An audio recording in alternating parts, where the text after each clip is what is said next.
Rome. Even the most powerful men of Rome trembled before the doors they were forbidden to enter. The streets of Rome buzzed with the ordinary noise of the city. Merchants hawking their wares, slaves hauling crates along the cobblestones, children chasing one another between columns and fountains. Yet no sound from the streets could reach the Senate House's secret wing, hidden behind an ordinary facade that masked a centuries-old tradition of secrecy. No citizen, no soldier, and no magistrate knew exactly what occurred behind those heavy bronze doors. The few who entered never spoke of it, not because they feared public backlash, but because even whispers could summon ruin. The event was known among the elite as the Ceremony of the Hidden Shame, and though its details were deliberately obscured by Rome's chroniclers, fragments survived in hushed accounts. Senators' trembling hands, the smell of burning incense, the gleam of ceremonial daggers catching torchlight. It was midwinter when the senators were summoned, cloaked in traditional toga praetexta, with their purple stripes denoting rank. They arrived one by one, their feet echoing against the polished marble floors of the hidden hall. The doors closed behind them with a metallic clang that seemed to echo through the building like a judgment bell. No one spoke, not a word. Even the courtiers assigned to guide them remained silent, their eyes fixed on the ground. The hall was decorated with statues of Rome's legendary founders, but even the stone faces seemed to stare with contempt, carved with a permanence that mocked the living. At the far end of the room stood the Pontifex Maximus, a man whose authority over sacred rituals rivaled that of the Senate itself. His robe gleamed in the torchlight, adorned with intricate gold embroidery, depicting scenes of Roman conquest. His face, usually serene, was sharp and commanding tonight. "You have been summoned not to debate nor to legislate," he intoned. "You have been summoned to witness and to endure." A chill ran through the senators. Endure? Witness? The very wording suggested humiliation. The hall shifted. Servants pulled back veils to reveal the ceremonial platform, an elevated dais surrounded by low-hanging chains, bronze bowls, and symbols of Rome's divine judgment. The incense thickened, wrapping around every figure like a dense fog. One by one, senators were called to step forward. Some approached with forced dignity, others with eyes downcast, hands trembling beneath the folds of their togas.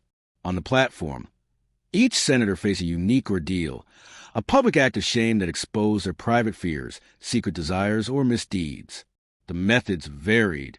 Some were humiliated verbally, accused of corruption or cowardice. Others were subjected to symbolic punishments, forced to wear masks depicting animals that represented their personal vices. A few, rare and terrifying, were required to confess sins that they had hidden even from their wives, their voices echoing in the hall and bouncing back at them in distorted chorus. Every detail of the ritual was designed to test the senators' control, composure, and loyalty to Rome. The room's torches flared as the incense burned higher, casting shadows that seemed alive, twisting across the walls in grotesque imitation of the men standing below. Though these men were Rome's most influential, they were human. Pride had always protected them, but tonight shame was weaponized. One senator, known for his wealth and cunning, trembled as he was made to kneel on the cold marble while a sacred knife hovered above a ceremonial bowl. He was not harmed, but the act implied that at any moment he could be. Another, famed for his eloquence, was forced to speak aloud his most selfish ambition, his carefully curated reputation shattered in the eyes of peers. Whispers filled the hall like shadows in motion. The senators did not dare meet each other's eyes. They feared recognition of their shared humiliation might create bonds of sympathy, and sympathy could be dangerous in the context of Rome's secret ceremonies. Yet the Pontifex Maximus remained calm, his face the mask of divine authority. "Shame reveals the truth," he said softly, his words slicing to the hall's oppressive silence. "Truth binds Rome together. Concealment poisons it." Outside the hall, history's chroniclers could only hint at what occurred. They wrote in veiled phrases. Certain senators were never the same again. The whispers they carried haunted the forum for months. And some documents, now lost, referred to a sacred code of silence enforced by oaths, religious sanction, and fear of exile, or worse. Even the Senate's most powerful members, normally accustomed to manipulating laws, trade, and armies, found themselves powerless against the ceremony. The event created a shared understanding of fear, a collective acknowledgement that no one, not even Rome's elite, was above the hidden rites of the city. Some historians would later speculate. Perhaps the ceremony was invented to curb political ambition, to enforce loyalty, or even to punish hubris among men who had grown too bold. Its secrecy, however, ensured that no senator could openly challenge it. The ritual existed in a space between law and legend, a place that even Rome's recorded history could barely touch. As the night ended, the senators returned to their villas and estates, outwardly composed, but inwardly changed. Their speeches in the forum were careful. Their alliances shifted subtly, and every glance toward a hidden wing of the Senate House reminded them of the ceremony. The Pontifex Maximus remained in the hall, extinguishing the last torches. Shadows fell over the platform, leaving only the faint glow of incense smoke curling toward the high ceilings. Rome had witnessed another night of its own secret power, and those who survived the ritual would carry the weight of that knowledge for the rest of their lives. Even historians writing centuries later could only whisper about the ceremony of hidden shame, as though the walls themselves might hear. The story lingered, terrifying in its subtlety. The most powerful men of Rome could be undone not by armies, not by treason, but by the hidden, whispered rituals of their own city.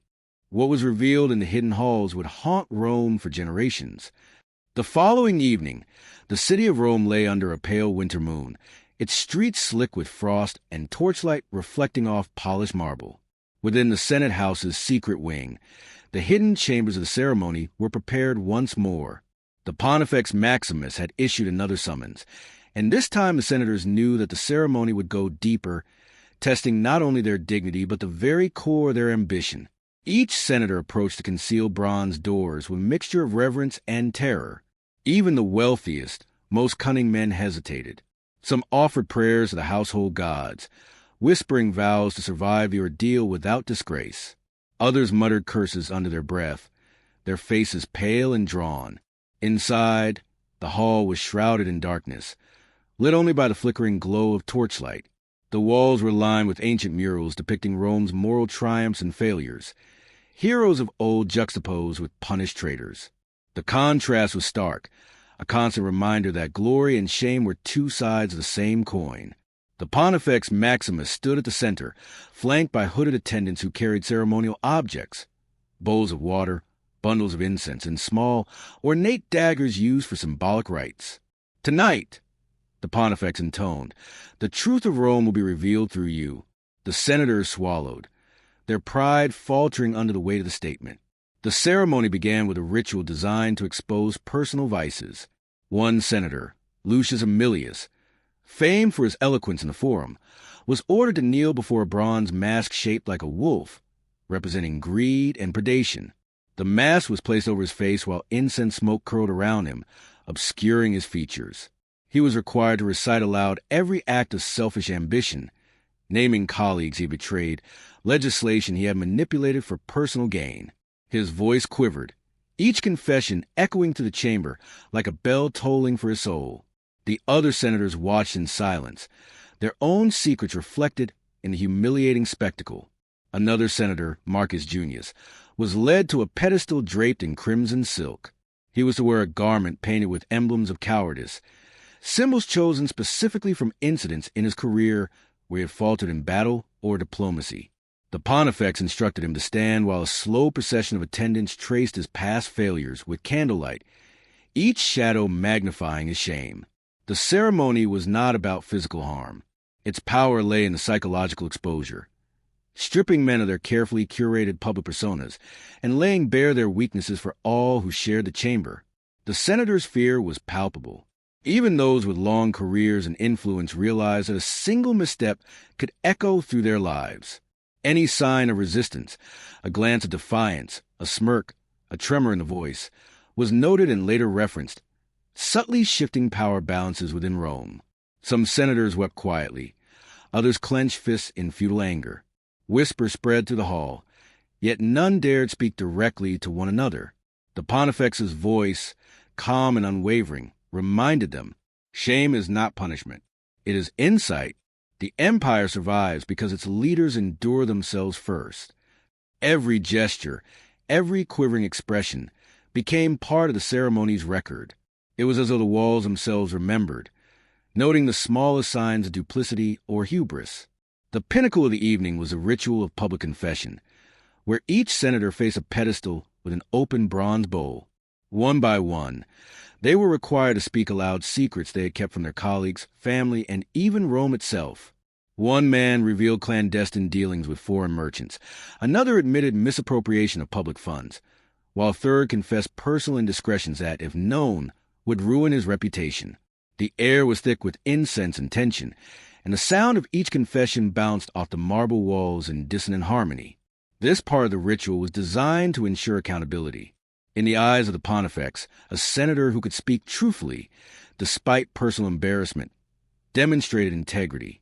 Those who faltered or attempted deception were marked by subtle signs of dishonor, visible only to those trained to read them. Rome's elite quickly learned that the ceremony's true power lay in the mind. No chains, no lash, no execution were necessary.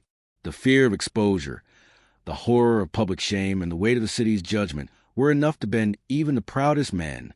The pontifex observed silently as the senators contorted with emotion. Their pride shattered, their reputations dangling precariously. They began to internalize the ceremony's lesson. Rome demanded obedience, loyalty, and self-awareness, enforced not only by law but by ritualized fear and moral pressure. Attendants moved silently, replacing ceremonial objects and preparing the hall for the final act. A single torch illuminated the pontifex's face as he declared, "The ceremony concludes, but the memory endures. You carry Rome within you, as Rome carries you." The senators left the chamber, their steps slow and cautious, eyes downcast. Even though the ritual had ended, its psychological imprint lingered, an invisible chain binding them to secrecy, to loyalty, and to the understanding that shame itself was a tool of governance. Though the ceremony was meant to remain secret, fragments of its story inevitably leaked. Servants, foreign dignitaries, and curious historians pieced together glimpses of what transpired. The narrative became legendary. The mighty men of Rome, masters of armies and politics, kneeling in hidden halls, exposed to fear and shame in ways the public could scarcely imagine. Senators rarely spoke of it, and when they did, it was only in hushed tones, their voices trembling with memory and dread. The ceremony had achieved its goal, reinforcing control through fear of exposure, creating a hierarchy bound not by threat of death, but by the knowledge that shame could destroy reputations and influence as effectively as any sword. By the time the senators returned to their homes, the city itself seemed changed. Couriers, merchants, and slaves whispered of the ritual's horrors, giving the ceremony a mythical quality. It became a warning. No senator, no matter how influential, could escape Rome's hidden judgments. Even historians centuries later would struggle to piece together the events. Their records were fragmentary, ambiguous, and often veiled in moral commentary. Yet enough remained to inspire fear, fascination, and speculation. A secret that shaped the empire from the shadows, an unspoken force that governed without bloodshed. And in the hidden chambers, the Pontifex Maximus prepared for the next gathering, knowing that Rome's most terrifying power was the ceremony itself, the control of mind, fear, and shame. The hidden wing of the Senate House had grown colder in the weeks following the last ceremony. Wordless tension filled the streets of Rome. Senators moved with measured steps, their voices quieter, their gestures more restrained. The city knew nothing of the trials inside, but those summoned were already haunted by the previous humiliations. One senator, Gaius Valerius, however, refused to succumb entirely. Known for his intellect, cunning, and boldness, he had survived prior ceremonies with an unbroken posture, masking both fear and shame. Tonight, he was determined to resist the ritual itself, believing that the ceremony could be manipulated, outwitted, or, if clever enough, turned to his advantage. Gaius received his summons in the early hours of dawn, delivered by a hooded attendant whose face was hidden beneath a shadowed cowl. The bronze seal bore the Pontifex Maximus insignia, a mark of authority that even the boldest could not ignore. Inside, the hall was dimly lit, lined with frescoes depicting Rome's legendary victories and divine judgment. Torches cast long, quivering shadows along the walls. The ceremonial platform, with ornate bowls, chains, and animal masks, awaited the senators. As Gaius entered, the pontifex's eyes met his. Unlike the others, he did not tremble. The pontifex inclined his head slightly, acknowledging the senator's reputation for cunning. "Tonight, courage will be tested in its purest form," he said softly. "Even the cleverest cannot hide from Rome's judgment." Gaius stepped onto the platform with a deliberate calm, surveying the hall. His fellow senators avoided his gaze, sensing both his confidence and the danger implied. The pontifex handed him a bronze mask shaped like a serpent, representing deceit and ambition. Gaius raised an eyebrow, but did not speak. The room held its breath as he carefully lifted the mask, examining it for symbolic meaning. "Place it upon your face," the pontifex commanded, "or Rome will know your secrets before you speak." Gaius hesitated, not out of fear, but to understand the ritual's mechanics. He studied the mask, noting its grooves, its inscriptions, the faint etchings along its edges. In his mind, he calculated how to comply without submitting entirely, seeking the line where defiance and honor intersected. When he finally lowered it, the incense smoke curled around him like a serpent itself. The ceremony had begun in earnest. Unlike previous sessions, the pontifex did not instruct Gaius to recite past misdeeds outright. Instead, he was asked to answer a series of probing questions, each designed to reveal weakness or moral compromise. Have you ever betrayed Rome for personal gain? Have you harbored ambition that surpasses your loyalty? Would you sacrifice a colleague for advancement? Each question was simple, yet laden with psychological weight. The hall seemed to shrink around him, torches flickering as though reacting to the unspoken tension. Gaius considered each carefully. He knew that a wrong word could brand him as unworthy, while perfect answers might still betray his inner ambition. When he spoke, his voice was calm, precise, and carefully measured. He admitted to minor indiscretions, but framed them as necessary for the state, a tactic he hoped would preserve both his dignity and credibility. The pontifex nodded slowly, as though acknowledging the subtle artistry of his responses. The senators watching were riveted. They had seen men fall before the ceremony's scrutiny, reduced to trembling shadows of their former selves. Yet Gaius' calm defiance demonstrated a new dynamic. The ritual's power was strongest against those unprepared, but cleverness and composure could bend it. The pontifex allowed the demonstration to continue, deliberately pushing the senator toward moral and psychological extremes. Gaius was presented with mirrors reflecting past deeds, both minor and significant, forcing him to confront the duality of his ambition and service. Where others had broken under reflection, Gaius stood firm. Yet the hall whispered with tension. The incense burned thicker and the shadows twisted unnaturally, reminding everyone that the ceremony was not merely a test. It was a living entity designed to adapt to each participant. The other senators observed, realizing that resistance to the ceremony came at a cost. Gaius' composure made them uneasy. Some felt admiration, others envy. It was clear that while the ritual could break many men, it could also elevate those who understood its true nature. Whispers spread in the hall. He is clever, too clever. Perhaps the ceremony fears him. Even Rome's judgment may bend before his mind. The pontifex's gaze, however, never wavered. He recognized that Gaius had mastered the art of controlled revelation. He showed enough weakness to comply, yet concealed the depth of his ambition. The ritual's balance between fear and power was delicate, and Gaius had found the seam. Though he survived, Gaius left the chamber forever marked. Senators whispered behind his back, unsure whether to trust him or fear him. The ceremony had not failed. It had revealed that cunning could coexist with moral survival. Rome itself would eventually feel the implications. Those who were naturally obedient now understood that the ritual's judgment could be nuanced, that political skill could navigate the hidden labyrinth of shame without being destroyed. Yet any misstep, any lapse in composure, and the ceremony would consume even the most brilliant minds. The Pontifex Maximus, observing Gaius' exit, allowed himself a slight smile. The ceremony's purpose had evolved. It no longer merely humiliated. It refined Rome's elite, teaching them subtlety, strategy, and fear in equal measure. As senators returned to their homes, the city remained unaware of the night's drama. Yet inside the halls of power, the ceremony's influence grew. Whispered accounts of Gaius' mastery circulated in coded language. Courtiers debated whether his cunning might destabilize the delicate balance of fear the Pontifex relied upon. Rumors of secret meetings, subtle manipulations, and silent tests proliferated.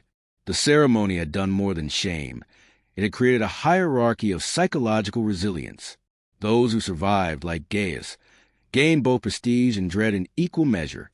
And in the hidden wing of the Senate House, the Pontifex prepared for the next gathering, confident that the ceremony, in its evolving form, would continue to shape Rome from the shadows, beyond law, beyond armies, beyond even the reach of history's chroniclers. Winter had deepened, and the city of Rome lay shrouded in mist and shadow. The Senate, normally a place of politics and eloquence, had become a house of fear, its secret wing alive with whispered anticipation.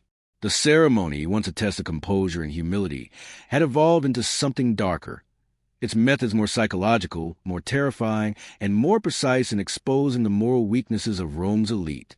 Even senators who had survived prior gatherings trembled as they approached the bronze doors, sensing that tonight the ritual might go further than ever before. Behind the bronze doors lay a chamber unlike any previously seen. The walls were draped with crimson silk embroidered with twisted Roman myths, portraying the triumphs and moral failures of past rulers. The floor was inlaid with marble symbols of punishment and virtue, and small pools of water reflected torchlight, creating illusions of movement. The Pontifex Maximus stood in the center, hooded attendants arrayed like silent sentinels. This chamber was a stage of both shame and revelation, designed to immerse the senator in a world where every misstep, secret, or ambition was amplified. As the first senator stepped forward, the hall seemed to shift subtly. The torches flickered unnaturally, shadows stretched and warped, and the murals appeared almost alive. The first act required senators to confront literal reflections of their failings. One senator, Lucius Vero, stood before a polished bronze mirror. The reflection staring back was not his own face, but distorted versions of his misdeeds, from bribes accepted to alliances betrayed. The Pontifex instructed him to acknowledge each misdeed aloud, and as Lucius recited his transgressions, the reflection seemed to mock him, shifting to exaggerate his shame. The chamber's magic, or its design, ensured that even subtle dishonesty in confession would manifest as grotesque distortions. Other senators faced animal masks symbolizing their vices: a boar for gluttony, a snake for deceit, a fox for cunning. These were not merely symbolic. The masks were enchanted by ritual intent, causing those who wore them to feel the weight of the vice, a psychological burden that intensified the ceremony's impact. The most chilling innovation of the evening was the Chamber of Futures. Here, senators were shown visions of possible outcomes: political ruin, exile, betrayal, or death, all as consequences of their own actions.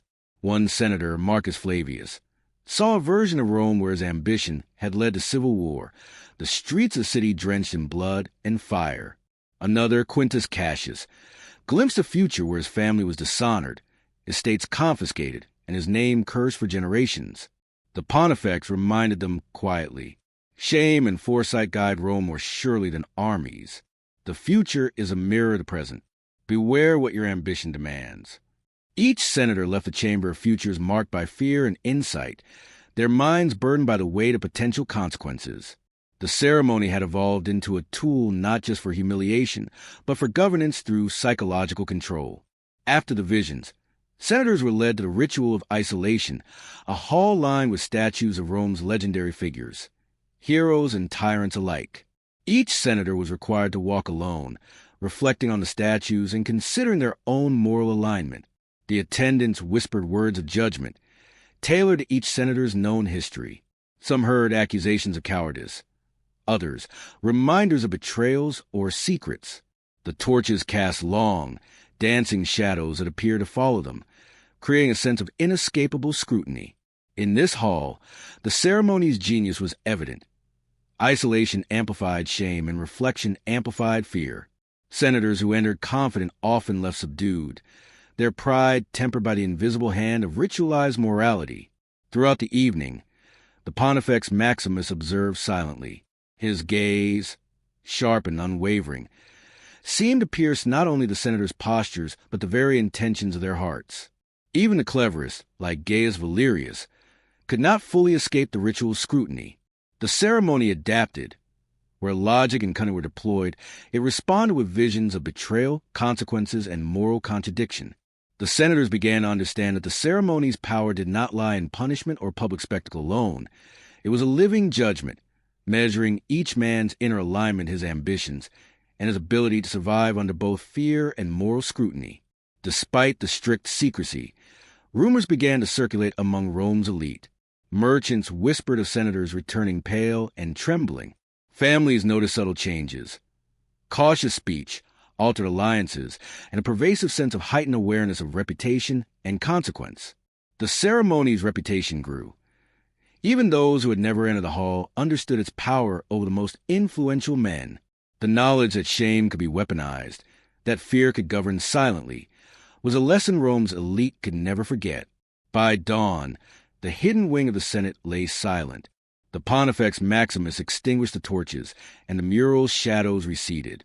Senators departed, outwardly composed but inwardly transformed, carrying the ceremony's lessons into the public sphere. Rome had evolved. The ceremony was no longer merely a secret test. It was a mechanism of control, refinement, and foresight, shaping the character of the city's leaders and ensuring that even the most powerful could not escape moral scrutiny. Whispers of the events would persist for generations. The story of a hidden wing, a pontifex's judgment, and a ceremony so potent that it could humiliate, terrify, and reform even the most seasoned senators. The city awoke to another day, unaware that its destiny was being quietly molded in the shadows, one ceremony at a time. Even Rome's most disciplined minds could not withstand the weight of unseen judgment. The city of Rome awoke to a pale winter sun, unaware of the transformations taking place behind the Senate House's bronze doors. Within the hidden wing, the ceremony had become more than a test. It was now a crucible, revealing not only the secrets but the deepest fears of the city's most powerful men. Those summoned in this latest gathering understood one thing clearly. The ceremony was no longer just about humiliation or moral reflection. It was about control, influence, and the manipulation of the mind itself. The senators were led into the Hall of Echoes, a long chamber lined with polished bronze panels. As they entered, every whispered word, every footstep, seemed amplified, bouncing from wall to wall with an eerie resonance. Here, the ceremony forced them to hear themselves as others might, distorting voices to reveal hidden arrogance, pride, and doubt. Some senators cringed as their own words returned with added emphasis on arrogance. Others shivered as faint laughter seemed to accompany their own missteps. Gaius Valerius, known for his composure, walked with measured steps, observing the room carefully. Unlike some of his colleagues, he seemed to anticipate the chamber's tricks. Yet even he could not predict the subtle psychological manipulations that awaited him at the far end. A mirror reflecting not his face, but the faces of every senator who had previously faltered in the ceremony. Each senator faced a unique mirror designed to confront them with their ethical contradictions. One man, Titus Claudius, saw himself handing a bribe in broad daylight, only for the mirror to reflect not shame, but mockery from shadows of his colleagues. Another, Publius Cornelius, witnessed visions of a distant future in which his ambition caused civil strife, and his family's honor was shattered. The Pontifex Maximus walked among them, silently observing the psychological unraveling. No words were needed. The chamber's power lay in self-reflection, amplified, distorted, and mirrored back to each man. Only those who could endure themselves can serve Rome. The Pontifex whispered to no one in particular, his voice carrying like a shadow through the hall. Some senators broke. Others, like Gaius, maintained a cold composure. But even he could not ignore the weight of accumulated shame, fear, and moral reckoning. The ritual intensified as senators were led to the Chamber of Alliances, where they were forced to confront the hidden loyalties and betrayals in their political networks. Maps of Rome's districts were spread across the floor, with miniature figurines representing colleagues, allies, and enemies. Senators were asked to declare honestly who they trusted and who they had betrayed, while attendants noted discrepancies between their words and known histories. One senator, Lucius Flavius, faltered, revealing he had plotted against a fellow senator for personal gain. The Pontifex noted the hesitation, marking it silently. Another, Marcus Junius, attempted to overstate his loyalty, but the chamber's design, mirrors, echoes, and silent attendants exposed the falsehood, magnify his shame in subtle but undeniable ways. It became clear that the ceremony did not merely punish past misdeeds. It anticipated future ones, subtly guiding senators toward introspection and self-discipline, all while enforcing absolute secrecy. After the Chamber of Alliances, senators were placed in individual alcoves, each one dimly lit, lined with murals depicting Rome's triumphs and failures. Here, they faced their own reflections, without distraction, forced to reconcile the man they presented publicly with the man revealed in the ceremony. Some wept quietly. Others clenched their fists, rage and fear coiling within them. The pontifex moved silently among the alcoves, observing each man's posture, each flicker of emotion, making note of those who could endure and those who could not.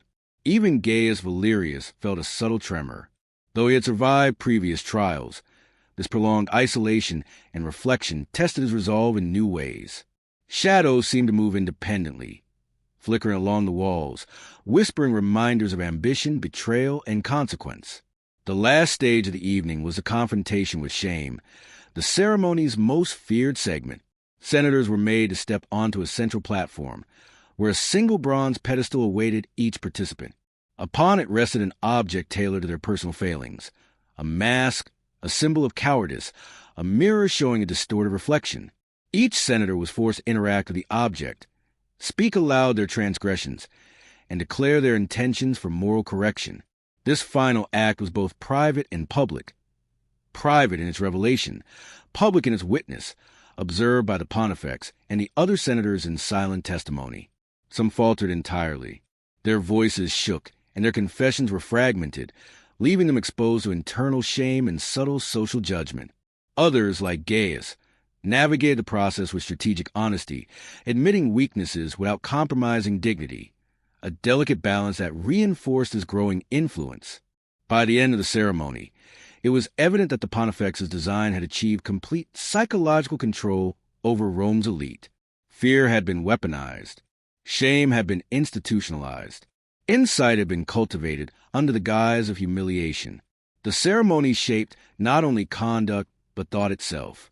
Senators left the hidden wing with their ambitions tempered, their alliances reconsidered, and their secret fears seared into memory. Rome's true power, it seemed, lay not in armies or decrees, but in the silent manipulation of mind, conscience, and reputation. Outside, life continued normally. Merchants argued over prices, children ran through fountains, and senators gave speeches in a forum with practiced eloquence. Yet the city was subtly changed. Those who had endured the ceremony carried invisible scars. Behaviors shifted in ways imperceptible to the uninitiated. Rumors persisted. Some whisper of a hidden wing where men were tested, exposed, and refined, a place where the most powerful could be undone without swords or poison. The pontifex, extinguishing the last torches, knew that the ceremony had accomplished its goal. Rome's leaders were bound not by fear of death, but by fear of their own exposure and moral reckoning, ensuring the empire's stability through secrecy, shame, and psychological mastery. Reckoning, Rome's secret chamber held a truth no law or army could enforce: absolute submission to judgment. The Senate House, normally a symbol of authority and law, had transformed into a theater of unseen power, its hidden wing alive with anticipation. Wordless tension hummed through the marble halls as the most powerful men of Rome approached the ceremony's final stage. Even those who had endured previous trials trembled. The Pontifex Maximus had promised that tonight the ceremony would reveal its ultimate truths. The senators entered a chamber draped in black velvet and crimson silk, lit by torches whose flames seemed to bend unnaturally, casting shadows that flickered like specters. The walls were lined with etched bronze panels, depicting moral triumphs and fatal failures, heroes and traitors intertwined. The floor was a mosaic of labyrinthine patterns, symbolizing the complexity of Rome's political and moral order. Here, the ceremony's purpose was no longer subtle correction. It was absolute moral reckoning. Every senator's past ambition and secret fear would converge in a crucible judgment. The Pontifex Maximus appeared at the far end of the hall, flanked by hooded attendants carrying ritual instruments: mirrors, masks, ceremonial daggers, and bowls filled with sacred oils and ashes. His voice, calm and resonant, cut through the hall's heavy silence. Tonight, Rome demands the truth of its leaders. Only those who endure without deceit may leave whole. All others will be consumed by their own shadows. The first act was a trial of secrets.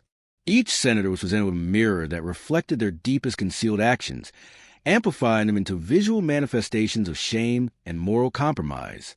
One senator saw his betrayal of allies exaggerated into a monstrous tableau of deceit. Another's ambition was shown as a consuming flame threatening to engulf the city itself. Gaius Valerius, ever composed, observed calmly, but even he felt a subtle pressure, the weight of unseen judgment pressing upon his mind. The ritual forced confession, not to law, but to Rome itself. Senators spoke aloud, declaring misdeeds, miscalculations, and selfish ambitions. Their voices reverberated through the hall, mingling with the flickering shadows to create an almost living record of guilt and reflection. Next came the ordeal of fear, designed to test mental endurance.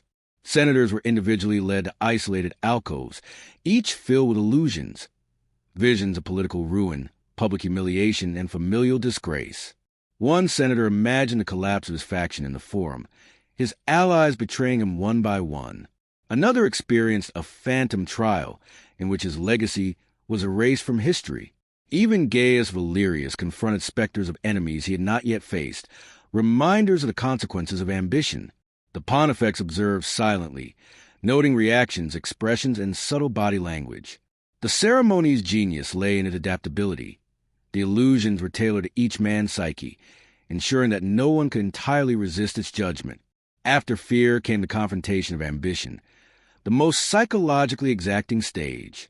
Senators were presented with symbols representing their greatest desires: a gilded laurel for power, a polished dagger for influence, and a throne-shaped pedestal for control. Each man was asked, "What are you willing to sacrifice to attain your ambition? How far will you go before Rome itself judges you unworthy?" Some faltered, admitting to moral compromise or unethical decisions. Others attempted to rationalize ambition as service to the state. Gaius Valerius maintained careful honesty, revealing small ambitions without undermining his dignity, a balancing act that left the Pontifex silent for a long moment. The other senators watched, realizing that mastery of the ceremony required not only courage, but cunning, restraint, and insight into both self and others. The ceremony's silent judgment. The final stage was silent and invisible, yet profoundly impactful. Senators were led back to Hall of Shadows, where the Pontifex placed a small token on each pedestal, a mark of either moral endurance or hidden fault. The tokens were subtle, a carved symbol only the Pontifex recognized, a pattern in the mosaic floor, a flicker of torchlight. Those marked for fault would carry an invisible stigma, a signal to colleagues that the ceremony had revealed a weakness or inconsistency. Even the most composed senators understood the implication. Their reputation, alliances, and futures could now be subtly influenced by a secret judgment none could contest. The ceremony ended, but its effects were enduring. Senators left the hidden wing transformed, carrying the weight of knowledge, fear, and moral scrutiny. Their actions of Forum and across Rome were now tempered by the invisible hand of the ritual, ensuring loyalty, discretion, and self-awareness. Even Gaius Valerius, who had survived with composure, felt the ceremony's psychological imprint. His advantage lay in understanding it, but the burden of knowing what the ceremony demanded and revealed would shape his every move henceforth. 7. Rome beyond the ceremony. Outside, Rome seemed unchanged. Markets bustled, soldiers marched, children played in the streets. Yet the city's leadership had been refined, tested, and subtly controlled, bound by the invisible judgments of the hidden wing. Rumors persisted among those who dared whisper, tales of a chamber where men were exposed to fear, shame, and moral scrutiny, where even the proudest senators were humbled, and where psychological mastery became a tool of governance. The Pontifex Maximus extinguished the last torches, leaving the Hall of Shadows silent and empty. He knew the ceremony had achieved its ultimate purpose. Rome's leaders were bound not by law or sword, but by their own conscience and the unseen hand of judgment, ensuring that the empire's stability endured in shadow and silence. The city would never see the ceremony, but it would always feel its influence. Winter had passed, leaving Rome under the first pale warmth of spring. The city awoke, alive with trade, politics, and the ever-present bustle of empire. Yet beneath the surface of daily life, a silent force shaped the hearts and minds of its most powerful men. The hidden wing of the Senate House, with its bronze doors and shadowed chambers, had forever altered the balance of Rome, not through armies, law, or conquest, but through psychological mastery and ritualized shame. The senators, once confident in their abilities, now walked through the city measured, cautious, and ever aware of the unseen eyes that had judged them. Even Gaius Valerius, who had navigated the ceremony with strategic composure, felt the weight of invisible scrutiny pressing on him. Whispers in the forum reminded them that their deeds were never entirely private. Alliances shifted subtly as senators recalculated trust and loyalty. Every speech, every public vote, was tempered by the knowledge that their reputations could be undermined by subtle signals from the ceremony. The Pontifex Maximus had ensured that the ritual's effects persisted long after the torchlight faded, binding men to secrecy, loyalty, and moral vigilance. The ceremony had accomplished more than personal transformation. It had created a network of psychological compliance, a form of governance invisible to the citizens of Rome. Fear and shame ensured obedience. Knowledge of one another's weaknesses maintained a balance of power. Senators acted not solely out of ambition or law, but out of an ingrained understanding of the ceremony's consequences. In effect, the hidden ritual had become a silent arbiter, guiding decisions, alliances, and policy without public scrutiny or visible enforcement. Rome's stability rested as much on fear and conscience as on armies and legislation. The genius of the ceremony lay in its complete secrecy. No chronicler could fully record it, and no citizen could witness its effects. Its influence was felt rather than seen, manifesting in subtle behavioral changes among senators, altered decision-making driven by fear of exposure, shifts in loyalty as men navigated a system of invisible judgment. Even when historians centuries later attempted to reconstruct events, they found only hints and fragments, alluding to a secret mechanism of power that shaped Rome from shadows. The psychological grip of the ceremony was profound. Senators internalized its lessons. Pride became tempered by awareness of vulnerability. Ambition was balanced by strategic honesty. Fear of exposure guided moral behavior more effectively than punishment or reward. Gaius Valerius, now seasoned and influential, understood that true power in Rome was not just to act, but to endure, anticipate, and manipulate perception. He carried the knowledge of the ceremony's subtle lessons into every political maneuver, a living testament to the ritual's enduring effect. Outside the walls of the Senate, Rome remained blissfully unaware of the precise nature of the ritual. Yet rumors and legends persisted, whispered among the elite, tales of a hidden chamber where men were tested and shamed.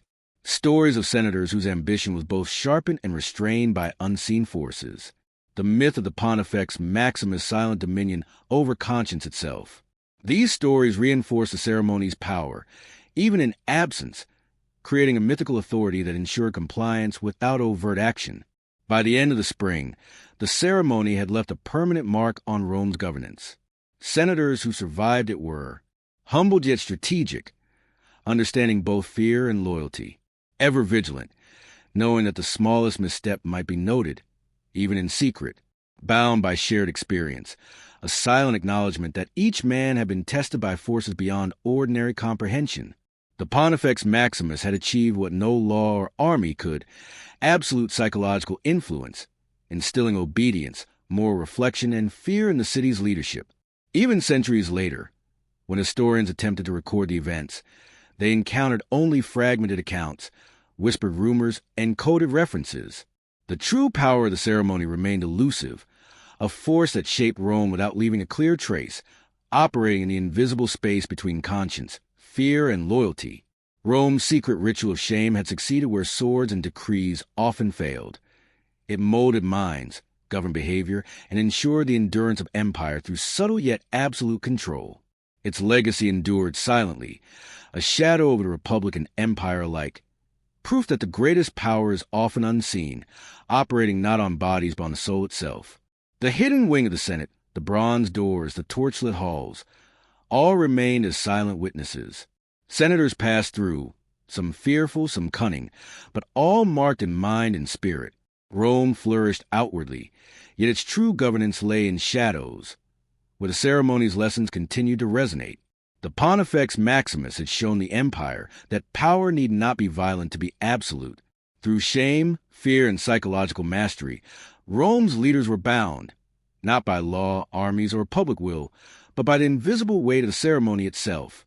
And so, the secret ritual endured in memory, myth, and whispered fear, shaping the course of Rome from within the shadows, forever unseen but eternally felt.